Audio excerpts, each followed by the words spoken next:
लोकमोहन नायक और चूचू की गप्पों के इस विशेष कार्यक्रम में आप सबका स्वागत करता हूं, वंदन करता हूं, अभिनंदन करता हूं।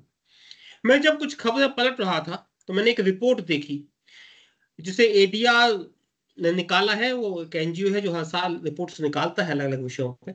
इस बार जो मैं रिपोर्ट्स देख रहा था वो था क्रिमिनलाइजेशन ऑफ पॉलिटिक्स पे। तो उनका कहना है कि जो इस समय पूरे देश भर में मंत्री हैं, उन मंत्रियों में करीब 40% मंत्री क्रिमिनल्स हैं, उन पर क्रिमिनल चार्जेस हैं। और अगर कई बार क्या होता है कि एक स्वाभाविक सी बात है, अपन को लगता है कई बार धरना प्रदर्शन या इस तरह की कई चीजें होती हैं तो इस तरह के केसेस भी होते हैं। लेकिन इनमें से ऐसे मंत्री हैं जिन पर क्रिमिनल केसेस हैं, या अपहरण, महिलाओं से संबंधित केसेस, जो इस चीज को मुश्किल बनाते हैं। दूसरी की सरकार है, उसमें भी करीब 40% इंपॉर्टेंट है, महत्वपूर्ण है कि हमें इस बात का पता लगे कि ये बातें क्यों हैं और सरकार की क्या मजबूरी है कि इन क्रिमिनल्स को आप मंत्री बनाते हैं। इस डिबेट की शुरुआत हम विक्रांत यादव जी से करेंगे। विक्रांत यादव जी को आप सभी लोग जानते हैं, एक बहुत सीनियर जर्नलिस्ट है। आप टीवी 18 से लेकर तमाम महत्वपूर्ण चैनल्स में आपने काम किया है। आपकी विशेषता रही है, आपने सुप्रीम कोर्ट में एक लंबे समय तक रिपोर्टिंग की है और अभी आप द स्वतंत्र के एडिटर इन चीफ हैं। विक्रांत भाई, आपने चूंकि सुप्रीम कोर्ट बहुत लंबे समय तक कवर किया है तो आप इस विधा को जानते हैं। पहला सवाल मैं आपसे यही पूछना चाहता हूं कि इस पूरे रिपोर्ट का मायना क्या है, आप इसका मतलब क्या देखते हैं कि 40% अगर मंत्री पूरे देश भर में, 47% अगर मंत्री पूरे देश भर में क्रिमिनल्स है, अपराधी है, तो इसको आप किस तरह से देखते हैं? फिर अपन आगे आपसे पूछेंगे कि इसका असर क्या होगा। इस पूरी रिपोर्ट को आप कैसे देखते हैं विक्रांत जी? आलोक भाई, आपको और आपके दर्शकों को नमस्कार। सबसे पहले तो एडीआर जो है, association of democratic reforms, ADR देखिए देश में चुनाव सुधारों पर काम करने वाली बहुत पुरानी संस्था है। और आलोक जी, इस देश में चुनावों को लेकर, चुनाव सुधारों को लेकर जितना काम एडीआर ने किया है शायद ही किसी और संस्था ने किया होगा। जगदीप छोकर और उनके साथी जो है वो बहुत ही शिद्दत के साथ सालों से, हम लोग जब जर्नलिज्म में नए नए आए थे तब भी उन लोगों का काम देखते थे और उसके बाद भी आज तक उनका काम देख रहे हैं। तो सबसे पहली बात कि कोई ऐसी वैसी एजेंसी ने नहीं, बल्कि एडीआर जो एक बहुत ही क्या कहा जाए प्रतिष्ठित एजेंसी है, एनजीओ है, जो उसने रिपोर्ट प्रकाशित की है। और जो राजनीति के अपराधीकरण को लेकर वो तमाम रिपोर्ट समय समय पर प्रकाशित करते रहे हैं। और अब तो आलोक जी, मुझे इन सब रिपोर्ट्स को देख करके इसलिए ज्यादा अचरज नहीं होता क्योंकि लगातार ये देखने में मिलता जा रहा है राजनीति में। और जब ये एडीआर की जो रिपोर्ट्स आती है समय समय पर, इसमें आंकड़ा थोड़ा समय के मुताबिक बढ़ता ही जा रहा है। तो ऐसा जो पहले कहा करते थे कि राजनीति का में अपराधीकरण की शुरुआत हो गई और उसे लेकर के बड़े चिंतित हुआ करते थे, अब तो अपराधीकरण में राजनीति हो गई है। बिल्कुल उल्टा, उसमें अब आप अगर निकालना जाएंगे कि कितने परसेंट जो है जिनके खिलाफ आपराधिक मामले नहीं है। और यहाँ पर आपने अच्छा किया कि पब्लिक को ये बता दिया कि राजनेताओं के खिलाफ दो तरह के मामले हैं। एक, जो वो राजनीतिक जीवन जीते हुए उनके खिलाफ तमाम तरह के केसेस होते हैं, चाहे वो धरना प्रदर्शन के हो, पुलिस के साथ आमने सामने किसी तरीके का टकराव हो जाए धरना प्रदर्शन करते हुए, वो सब अलग चीजें हैं। ये चिंता में डालती है बातें कि ये सारे जो गंभीर अपराध है उसको लेकर के उनकी जो रिपोर्ट है। और अब तो मंत्रियों को लेकर, अब ये भी नहीं है कि अगर आपराधिक छवि है किसी की और किसी के खिलाफ गंभीर अपराध है तो उनको मंत्रिमंडल में शामिल करना आखिर वो क्या मजबूरी है। तो कहीं ना कहीं जो देश में सरकारें बन रही हैं, अलग अलग राज्यों में जो सरकारें बन रही हैं, उनकी भी ये मजबूरी हो गई है। क्योंकि वो तो कहा जाता है कि मुख्यमंत्री का प्रेरोगेटिव है कि वो अपनी सरकार में किसको मंत्री बनाए। और अगर आपराधिक, गंभीर आपराधिक छवि वाले नेताओं को मंत्रिमंडल में प्राथमिकता मिलती है तो ये कहीं ना कहीं चिंता करने वाली बात है। एक तरफ वर्तमान सरकार जो है वो राजनीतिक शुचिता की बात करती है।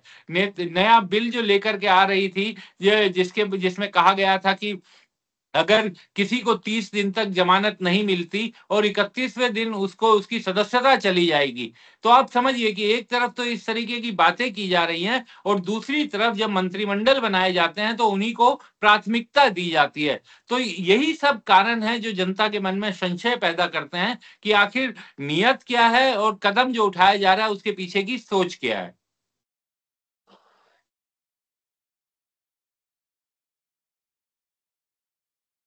चलिए, आशीष जी हमारे साथ हैं। आशीष जी भी बहुत सीनियर जर्नलिस्ट हैं, काम किया, अभी आप जी संपादक हैं। सत्ता पिछले कई सालों से ब्यूरो चीफ रहे तमाम बड़े अखबारों के, सीनियर जर्नलिस्ट हैं तमाम मध्य प्रदेश की पैनल्स में, आपने उनको देखा होगा।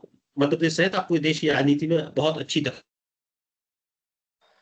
नहीं क्यों, जब आपके पास चॉइस थी तो आपने एक अपराधी व्यक्ति को क्यों चुना, वो अलग विषय। लेकिन अब जो आंकड़े हैं कि अगर 47% लोग, ऐसे लोग मंत्री हैं क्रिमिनल चार्जेस हैं, केसेस हैं, तो बाकी 53% जो अच्छे लोग हैं उन्हें लिया जा सकता था या इसको बदला जा सकता था। तो ये तो सीधा आरोप मुख्यमंत्री या प्रधानमंत्री पे है कि वो ऐसे लोगों को क्यों मंत्री बनाते हैं। इससे क्या हम ये आपसे जानना चाहते हैं कि अगर 47% लोगों को मंत्री बनाया गया जिन पर क्रिमिनल चार्जेस हैं, तो कुछ ना कुछ।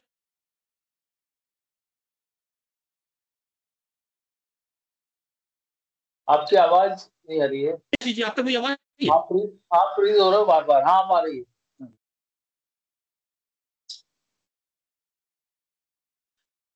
आशीष जी, हम आपसे जानना चाह रहे थे कि हमने लंबा सवाल पूछा, आपको शायद ब्लूटूथ में प्रॉब्लम है। आलोक भाई, आपकी आवाज में दिक्कत है, कट रही है आवाज। आपकी आवाज में दिक्कत है आपकी। अच्छा, हो सकता है कि दिल्ली के कुछ मौसम में कुछ। हाँ, अब आ रहा है। आशीष जी, हम आपसे जानना चाह रहे थे, अब आपकी आवाज आ रही है आशीष जी? हाँ, आ रही है। आशीष जी, हम आपसे जानना चाह रहे थे कि अपराधियों को मंत्री बनाने की क्या मजबूरी है, चाहे वो मुख्यमंत्री हो या प्रधानमंत्री। देखिए, इसमें साफ तौर पे ऐसा लगता है कि ये राजनीति एक अलग चीज है, सिद्धांत एक अलग चीज है, नियत अलग चीज है, और बाकी बातें कुछ अलग हैं। इसलिए क्योंकि जो सरकारें, जैसे अभी बात भी आई कि जो सरकारें या जो सरकार खुद ही इस तरह के कानून बनाती है, सबसे पहले उसको अपना शुद्धिकरण कर लेना चाहिए। दबाव दूसरे दलों पे या दूसरे दलों की सरकारों पे तभी बनेगा। इससे इससे बात बनेगी नहीं कि हमने ऐसा शुचिता का प्रबंध कर लिया। तो सबसे पहले शुरुआत यहाँ से होनी है। जरूरी नहीं है कि इसका इंतजार किया जाए कि वो अपराधी घोषित हो और ये सब चीजें हो, और इसके पहले हम किसी विपक्षी दल के नेता का मामला ज्यादा तेजी से पकवा दें।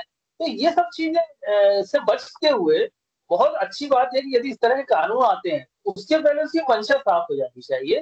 मतलब उसके पहले एक एग्जाम्पल सेट हो जाना चाहिए, ताकि बाकी बातें आगे ठीक से बढ़ सके।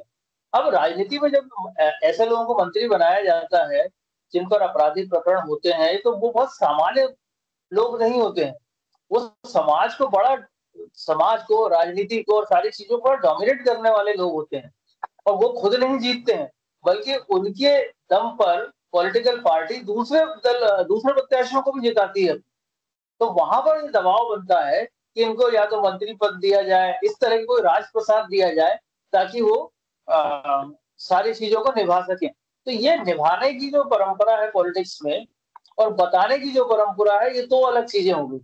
तो इसलिए मैं तो ये मानता हूं कि अब जैसा ये आया है कि 643 मंत्रियों में 40% जो मंत्री हैं वो रूलिंग पार्टी के, खासतौर पर भाजपा केंद्र से रूल कर रही है, तो राज्य में उसकी सरकारें हैं, तो उसके जो है इतने सारे मंत्री, अगर 40%, लगभग 300, 200, 250 मंत्री, तो वहां इस तरह की कोई चीज सेट हो जानी चाहिए।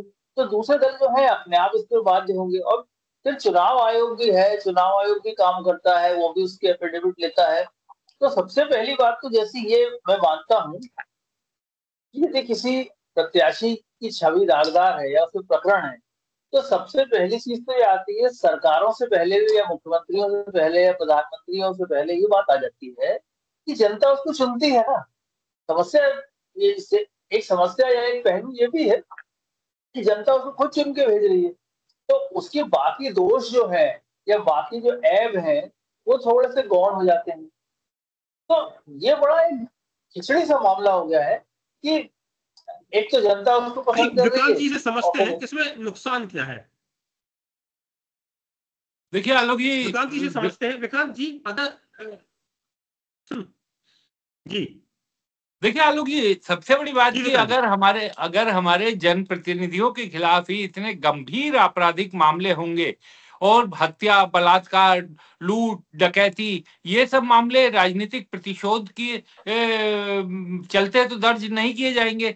अगर इस तरीके के आपराधिक मामलों में संलिप्त व्यक्ति को आप मंत्रिमंडल का हिस्सा बनाएंगे और दूसरी तरफ आप राजनीतिक शुचिता की बात करेंगे, तो ये कहीं से भी एकदम विपरीत और विरोधाभासी बात लगेगी। तो राजनीति में अक्सर ये कोशिश रहती है राजनीतिक दलों की, आप चाहे पिछले काफी समय की बात देखिए कि कई ऐसे राजनीतिक दलों के पास, जो सत्ताधारी इस समय दल है उसके पास कई ऐसे नेता जिनके खिलाफ गंभीर आपराधिक मामले थे, वो सत्ताधारी दल में शामिल हो गए और कई बार इसी कारण सत्ताधारी दल का वो सदस्य बनते हैं राजनीतिक दल के कि उन्हें एक राजनीतिक प्रश्रय मिल जाएगा। और अगर मंत्रिमंडल के ज्यादातर लोग आपके राजनीतिक दलों, आपकी सरकार के आपराधिक प्रवृत्ति के लोग होंगे, तो इसके बाद आप उस मंत्रिमंडल की कल्पना कर सकते हैं कि किस तरीके से वो काम करेगा और किस तरीके से बाकी सब चीजें होंगी। और आप ये सोचिए कि ये सभी आरोप जो है ये बेहद गंभीर प्रवृत्ति वाले हैं, और जो एडीआर की रिपोर्ट है उसमें भी बकायदा उसका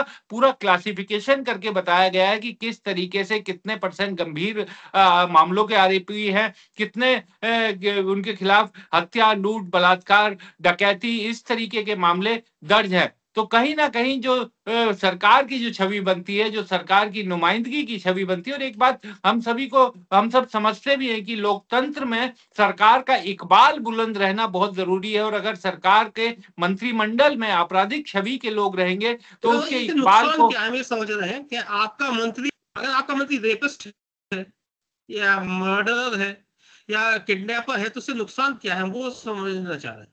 देखिए आलोक जी, इसमें मेरा या आपका कोई व्यक्तिगत नुकसान नहीं है, बल्कि इसमें पूरे समाज का नुकसान है। अगर इस तरीके की आपराधिक प्रवृत्ति का व्यक्ति इस तरीके के पद तक पहुंचता है, तो देखिए समाज में एक ये मैसेज जाता है कि इस तरीके के गंभीर अपराध करने के बावजूद आप राजनीति के शिखर पर पहुंच सकते हैं। आप जिन हाथों को जिन हाथों पे एक तरह से कानून का शिकंजा होना चाहिए, उसके सामने अगर पुलिस के अधिकारी सैल्यूट मारेंगे, तो आप समझिए कि जनता के बीच जो एक कानून का इकबाल होता है, कानून को लेकर एक इज्जत होती है, वो कहां तक रह जाएगी। और कहीं ना कहीं जो मुझे ऐसा लगता है कि ये कोशिश ये होनी चाहिए राजनीतिक दलों की इससे बचा जाए, लेकिन इस हमाम में लगभग सभी राजनीतिक दल एकजुट हो जाते हैं, कोई कम कोई ज्यादा, उसका बनिस्बत थोड़ा बहुत ऊपर नीचे हो सकता है, लेकिन ऐसा कहना कि कोई बाकी राजनीतिक दल इससे पूरी तरीके से परहेज करते हैं, ऐसा भी नहीं है,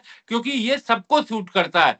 अब सबसे बड़ी बात यह हो गई कि लोकतंत्र में सबसे बड़ा लोकप्रियता का पैमाना हो गया है कि आप चुनाव कितना जीत रहे हैं। तो अगर आप अपनी इस छवि के बाद, आपराधिक छवि के कारण वोट जीतते हैं, चुनाव जीतते हैं, आप गलत तरीकों का इस्तेमाल करके अपने वोट पा लेते हैं, तो इन सब चीजों का असर एज ए सोसाइटी पूरे समाज पर पड़ता है, पूरे देश पर पड़ता है। आशीष जी, क्या इस समाज सुधार का एक नया तरीका तो नहीं है कि जो लोग अपराधी है, किडनैपर है, रेपिस्ट है, मर्डरर्स है, उन्हें आप जब मंत्री बनाते हैं तो उनको सुधरने का मौका देते हैं?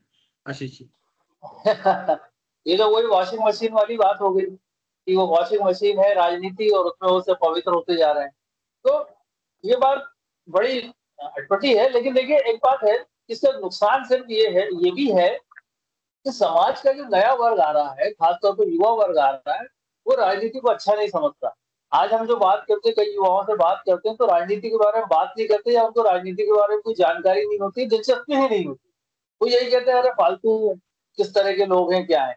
तो ये एक लॉन्ग टर्म में एक गलत चीज की तरफ इशारा कर रहा है। समाज जो है, अगर राजनीति के प्रति ये नई पीढ़ी पुरानी होगी, इसके बाद और नई पीढ़ी आएगी, वो भी यही सोच लेके आएगी, तो राजनीतिक जो एक की जो प्रतिष्ठा है, जो पुराने समय कई नेताओं की हम देखते सुनते रहे हैं, उसमें गिरावट आएगी। ये एक अच्छा आशीष जी, अगर क्रिमिनल्स आते हैं तो क्या अच्छे लोग इससे दूर होते जाएंगे राजनीति से? निश्चित तौर पर मैं वही कहना चाह रहा हूँ ना कि युवाओं को एक आम धारणा के लिए राजनीति खराब चीज है, ऐसे लोग उसमें काम करते हैं। तो इस तरह से अच्छे लोगों का प्रवेश उसमें बंद होगा, अच्छे विचार आने बंद होंगे, और सरकारों की, कोई भी सरकार होगी, उसकी साख पर हमेशा चिन्ह रहेगा। दूसरी बात ये होती है कि इससे जो होगा, समाज के जो गलत लोग हैं उनको बढ़ावा लगातार मिलेगा कि हम पॉलिटिक्स में किसी भी प्रकार आ जाएं और किसी भी तरह से अपना तो अच्छे लोग जब वोट से या चुनाव की प्रक्रिया से दूर होंगे तो इसका लॉन्ग टर्म में बहुत गलत प्रभाव पड़ेगा और प्रशासनिक जो पहलू है वो खराब होगा। प्रशासन जो है हतोत्साहित होगा और प्रशासन के लोग घुटन महसूस करेंगे। विक्रांत जी, हम आपसे दो चीजें और समझना चाहते हैं। आमतौर पर हम लोग देखते हैं कि किसी विधायक ने, किसी मंत्री ने, किसी महिला आईपीएस ऑफिसर को या आईएएस ऑफिसर को गालियां बक दी। इस तरह के हम लोग रोज देखते हैं। या कभी किसी महिला ने आरोप लगाया कि वो कुश्ती संघ हो या दूसरी चीजें हमारे साथ गलत व्यवहार किए गए। तो क्या जो क्रिमिनलाइजेशन ऑफ पॉलिटिक्स है, ये अपराधी लोग जब मंत्री बनकर आते हैं, तो क्या ये उसी का एक असर है कि अधिकारियों को माँ बहन की गालियां बकना या उनके साथ अपशब्द इस्तेमाल करना, या एक प्रशासनिक महकमे को आप तर्क से ना सहमत करके आप उसको पावर से या गाली गलौज से या ताकत से दबाना चाहते हैं? तो क्या ये उसी का एक असर है विक्रांत जी? देखिए आलोक जी, हालांकि मैं उस बहस में नहीं जाऊंगा कि ब्यूरोक्रेसी और नेताओं की बीच की जो तकरार रहती है कई बार, क्योंकि विधायक या सांसद जो है वो चुना हुआ नुमाइंदा होता है और कई बार ब्यूरोक्रेसी उसे अपने जाल में फंसाने की भी कोशिश करती है। लेकिन इसे दूसरे परिप्रेक्ष्य में अगर केवल और केवल आपराधिक प्रवृत्ति वाले नेताओं के उस नजरिए से देखा जाए तो हाँ, बिल्कुल इसका असर पड़ता है। और जिस तरीके का व्यवहार आप सामान्य तौर पर करते हैं, क्योंकि वही करते हुए आप आगे बढ़ते हुए आए हैं, तो वो आदत एक दिन में नहीं छूट सकती। और ऐसा नहीं है कि आप उस पद पर बैठ गए हैं तो अब उस पद की मर्यादा को ध्यान में रखते हुए आपका आचरण वो अचानक से रातों रात बदल जाएगा। उसकी सबसे बड़ी चिंता की बात यही होती है कि अब ब्यूरोक्रेसी को भी ये मालूम है कि हम जिस व्यक्ति के सामने खड़े हैं वो व्यक्ति खुद एक अपराधी है और उसके आदेशों को किस तरीके से लागू किया जाए, किस तरीके से उनका पालन किया जाए, वो सब कई तरह की दिक्कतें निश्चित तौर पर इसमें आ जाती है। और दूसरी जो सबसे बड़ी चिंता की बात जो आशीष जी भी जिसकी तरफ इशारा कर रहे थे, आलोक जी देखिए, राजनीति हम लोग भले ही तमाम राजनीतिक दल ये कहते रहे कि राजनीति में शुचिता होनी चाहिए, नए लोगों को, युवा लोगों को सामने आना चाहिए। आप ये समझिए कि राजनीति इतनी एक तो महंगी हो गई है कि आज कोई ईमानदार व्यक्ति या कोई शरीफ व्यक्ति अगर ये चाहे कि मैं चुनाव लड़ूं वो नहीं लड़ सकता। और ऊपर से अगर उसका सामना किसी आपराधिक छवि के नेता के साथ हो जाए जिसके जो एक अपराध की दुनिया से अब राजनीति की दुनिया में आया है, सब 3-5 वो जानता है, तो उसके लिए चुनाव लड़ना लगभग नामुमकिन हो जाएगा। वैसे ही देश में चुनाव लड़ना किसी भी शरीफ व्यक्ति के लिए, किसी भी सामान्य व्यक्ति के लिए अब आसान खेल नहीं रह गया है। उसमें पैसे का खेल चलता है, उसमें पावर का खेल चलता है, उसमें अपराध का खेल चलता है। तो ये तमाम चीजें, ये सारी बुराइयां मिल करके राजनीति को भी गंदा करती है और राजनीति में जो भले लोग जाना चाहते हैं उनके लिए तमाम रास्ते बंद करती है। विकास भाई, हम आपसे फिर पलट कर आएंगे। अभी हम सुधार के बारे में आपसे पूछेंगे कि इसका सॉल्यूशन क्या है। आशीष जी, हम आपसे दो तीन बातें समझना चाहते हैं। पहला, नेता का कम पढ़ा लिखा होना। फिर नेता का जातिगत चीजों से उठकर आना, या नेता का अपराधी होना। ये तमाम चीजें क्या हमारे जो राजनीतिक सिस्टम है, जो डेमोक्रेसी है, क्या उसको कमजोर कर रहे हैं? आशीष जी, आशीष जी, आपकी आवाज नहीं आ रही है। आपका माइक बंद है आशीष जी। हाँ हाँ, हेलो। हाँ, ये चीजें कमजोर इसलिए भी कर रही हैं और निश्चित तौर पर कमजोर कर रही हैं। इसलिए मैं मानता हूँ कि जो भी टिकटार्थी होते हैं या जो प्रत्याशी होते हैं उनके लिए भी न्यूनतम योग्यता का मापदंड होना चाहिए। वो उनकी शिक्षा न्यूनतम कितनी हो, कम से कम थोड़ा बहुत ये चीजें होनी चाहिए। जातिगत तो समीकरण भारत में जो है बहुत जल्दी भी बढ़ते दिखते नहीं है। जातिगत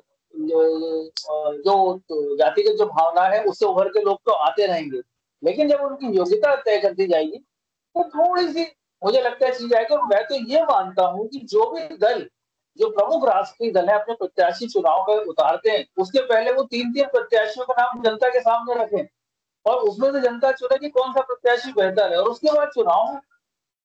उसके बाद फिर चुनाव हो ना, पहले एक ओपिनियन पोल हो जाए। इस तरह के, हालांकि ये बड़े फकत ख्वाब जैसी चीजें हैं कि ऐसा कभी होगा, कौन राजनीतिक दल ये रिस्क लेगा। ये जो 4 से बड़े दल हैं ये अपने 2-2 प्रत्याशी या 3-3 प्रत्याशी, संभावित प्रत्याशियों को मैदान जनता के सामने रखें, उनका ओपिनियन पोल ले। चलिए आशीष जी, आखिरी में हम आप दोनों से सुधार के बारे में पूछेंगे। विक्रांत भाई, सुधार ऊपर से संभव है या नीचे से संभव है? जनता अपराधी लोगों के खिलाफ वोट ना करे, या ऊपर से जो राजनीतिक दल हैं वे शुचिता का सम्मान करें और ऐसे लोगों को मंत्री ना बनाए? आप सुधार को किस तरफ से, किस कोने से देखते हैं? देखिए आलोक जी, ये दोनों चीजें साथ साथ होनी चाहिए। देखिए मुझे ऐसा लगता है कि कई और चीजें जो कानून, आप कानून को सख्त कीजिए या आप चुनाव आयोग के इस तरीके के नियम बनवाइए, ये सब चीजें अलग है, ये सब चीजें की जा सकती है। लेकिन अगर दो चीजें हो जाएं कि राजनीतिक दल स्वैच्छिक तौर पर ये ऐलान करें, घोषणा करें कि हम इस तरीके के गंभीर अपराध, ये कोई इकोनॉमिक ऑफेंस नहीं है, ये एक, हालांकि इकोनॉमिक ऑफेंस भी बेहद गंभीर है, लेकिन अगर हत्या, बलात्कार, लूट, इस तरीके डकैती, इस तरीके के अपराधी अगर मैदान में रहेंगे तो बहुत मुश्किल हो जाएगी। दूसरा, जनता से भी अपेक्षा की जानी चाहिए कि जब आप वोट का अधिकार आपके पास है तो इस तरीके के आपराधिक प्रवृत्ति वाले नेताओं को वोट देने से बचें। लेकिन जनता भी कई बार एक भ्रम जाल में फंस जाती है, क्योंकि कई बार उसे कई आपराधिक छवि के जो नेता हैं वो रॉबिन हुड की छवि अपने इलाकों में बना लेते हैं। वो जनता के बीच पैसा बांटते हैं, जनता के बीच कैश बांटते हैं, सामान बांटते हैं, तमाम चीजें बांटते हैं, तो जनता को लगता है कि उनके असली रहनुमा वही है। तो जनता से सिर्फ इतने बड़े मुल्क में अपेक्षा कर लेना जहां पर बेरोजगारी इतनी बड़ी है, जहां पर गरीबी इतनी बड़ी है कि वो इन सब चीजों से अलग होकर वोट करेगी, ये थोड़ा मुझे लगता है कि ज्यादा होगा। और राजनीतिक दलों से ये अपेक्षा करना कि वो वोट की चिंता ना करते हुए साफ सुथरी छवि वाले लोगों को वोट देंगे, टिकट देंगे, नेताओं को टिकट देंगे, तो ये भी मुझे नहीं लगता कि ऐसा होने वाला है। तो हम लोग बौद्धिक बहस जरूर कर सकते हैं कि किस तरीके का एक सिस्टम होना चाहिए, किस तरीके से दूर होना चाहिए, लेकिन अभी दोनों तरफ से, क्योंकि ना तो जनता की तरफ से ऐसा होता हुआ दिखाई दे रहा है, जनता जब चुनाव आती है, गरीबी, लाचारी, कई कारण है उसके पीछे कि उन सब चीजों में वो फंस जाती है, इसके लिए जनता को दोषी ठहराना गलत होगा। और दूसरी तरफ राजनीतिक दलों से तो ये अपेक्षा ही करना बेमानी होगा कि वो राजनीति में सुचिता के लिए सच में गंभीरता से कोई कदम उठाएंगे। चलिए आखिरी में आशीष जी के पास चलते हैं। जैसा कि हिंदी फिल्मों में होता है कि हैप्पी एंडिंग होती है, हीरो हीरोइन मिल जाते हैं, शादी हो जाती है, तो क्या आशीष जी आपको ऐसा लगता है कि आने वाले समय में हैप्पी एंडिंग होगी? जितने क्रिमिनल्स हैं वो जेल में होंगे, जितने प्रतिभाशाली लोग हैं वो संसद में होंगे? आशीष जी। नहीं, हाँ, हम ये मान सकते हैं, उम्मीद कर सकते हैं कि कभी ऐसी कोई लहर आएगी, कभी कोई ऐसा नेता आएगा, कभी कोई ऐसा स्टेट्समैन होगा जो इस तरह की चीजों को सेट करेगा, भले वो सरकार ज्यादा चला पाए या ना चला पाए। अभी ये होता है कि सारे सिद्धांत, सारे शिक्षिताओं के दावे जो है सरकार बनाने के समीकरण के सामने ध्वस्त हो जाते हैं। जनता की जो बात है, मैं मानता हूँ कि जनता चाहती है अच्छे लोग चुने, लेकिन जनता सिस्टम से, जनता इतनी निराश होती है कि वो किसी दबंग को, किसी एक एक आक्रामक शैली के आदमी को अपना मसीहा मान लेते हैं, उसको चुनाव दी जाती है, उसको लगता है ये सिस्टम से लड़ेगा। लेकिन ऐसे लोग अक्सर जो है कई समाज में कई इस तरह की चीजों से पैदा होते हैं और जिनके ऊपर ये प्रकरण और उस तरह की चीजें आती। तो ये समाज का सोच भी है, थोड़ा सा उसकी मजबूरी भी है। लेकिन सबसे पहले मुझे लगता है कि समाज तो बढ़े आगे, लेकिन सरकार जब हिम्मत दिखाए, सरकार अपना शुद्धिकरण करने की कोशिश करे, कम से कम एटलीस्ट मंत्री हिम्मत बनाओ, उन्हें कोई कैबिनेट दर्जा ना दो किसी आयोग में या उसमें, तो वहां से कुछ चीजें बनेगी। और इस सुधार जो है सरकार की तरफ से, जो रूल कर रहा है उनकी तरफ से होना चाहिए, फिर पार्टी की तरफ आना चाहिए और फिर जनता पे जिम्मेदारी छोड़ देना चाहिए। आप लोगों ने हमारी बात ध्यान से सुनी, बहुत बहुत नमस्कार, बहुत बहुत आभार। लेकिन जब मैं शो शुरू कर रहा था, विक्रांत जी समय से पहले आ गए, तो मैं उनसे पंजाब के बारे में पूछ रहा था कि वो अभी अभी वहां से फ्लड को कवर करके आए हैं। तो विक्रांत जी ने एक बात कही जो अटक गई। उन्होंने कहा कि वहां के लोग अपनी सुविधा के लिए, अपने हाँ, संघर्षों के खिलाफ खुद ही लग गए हैं, उन्होंने सरकार के आने का इंतजार नहीं किया। और यही वहां के लोगों की कर्मठता की विशेषता है। तो मुझे लगता है कि विक्रांत यादव की ये बात हम अपने साथ लेकर चलते हैं कि कभी न कभी हमें खुद ही आके संघर्ष करना होगा। हमें किसी इंतजार नहीं करना होगा कि कभी एक अच्छा समय आएगा, वो सरकारें पलटेगा, अपराधी जेल में होंगे और प्रतिभाशाली संसद में होंगे। इसके लिए हमें खुद ही प्रयास करना होगा, खुद ही कोशिश करनी होगी। आप सबने मेरी बात सुनी, आप सबका बहुत बहुत आभार। आप सबके लिए बहुत बहुत धन्यवाद। नमस्कार। नमस्कार।